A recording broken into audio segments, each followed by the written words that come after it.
This is your KCTV5 News Flash Briefing. Some breaking news this morning to update you on a massive fire at a Lake of the Ozarks condo overnight is now out. This right here is the Emerald Bay condominiums.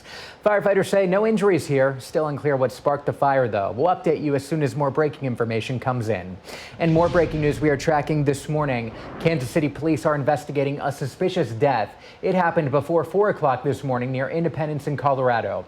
Officers found a woman who was dead in one of the units. Not clear what led up to her death. We're working to find that out. Protests for civil rights and Black Lives Matter are continuing around the whole country and here locally. This was the scene last night in Overland Park at a Black Lives Matter protest. Demonstrators tell us they continue to want to be heard.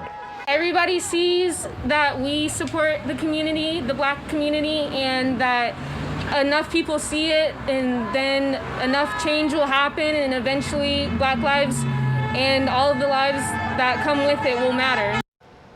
Today, Senate Republicans will introduce new legislation for police reform. It comes a day after President Trump signed an executive order on that very issue.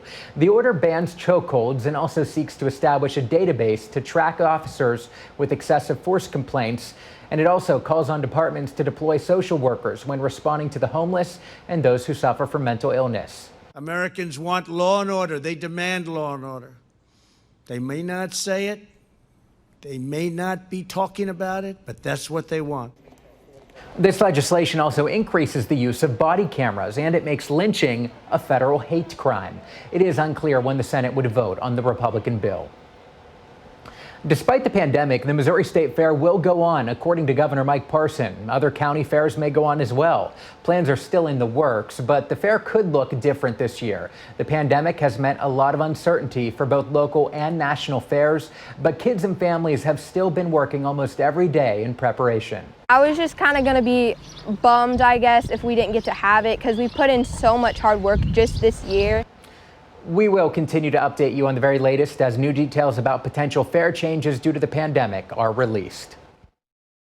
Good Wednesday morning to you, Kansas City. A beautiful looking start to your Wednesday and comfortable with temperatures right now, but we're going to heat up quickly again for the second half of your Wednesday. I expect by the lunch hour we'll already be in the middle 80s, and we're going to continue to climb close to 90 degrees by later this afternoon. We will see dry skies from beginning to end for your Wednesday, with some isolated thunderstorms expected by late tomorrow night. Now here's the newest updates in terms of rainfall chances for Kansas City for the next 5 days. The majority of our viewing area will stay completely dry both today and tomorrow. I've got those isolated storms in the forecast late Thursday night, primarily after sunset. I think we'll see better chances of storms moving into Kansas City by Friday morning, and then waves of thunderstorms expected off and on Friday, extending into your weekend for Saturday. I'm going to keep a close eye on your outdoor weekend plans, because I do think that we could see these showers and thunderstorms impacting some of those heading closer to the weekend. Here's the newest update of your Security Bank 7-day forecast. We're at 90 degrees today. 93 for tomorrow.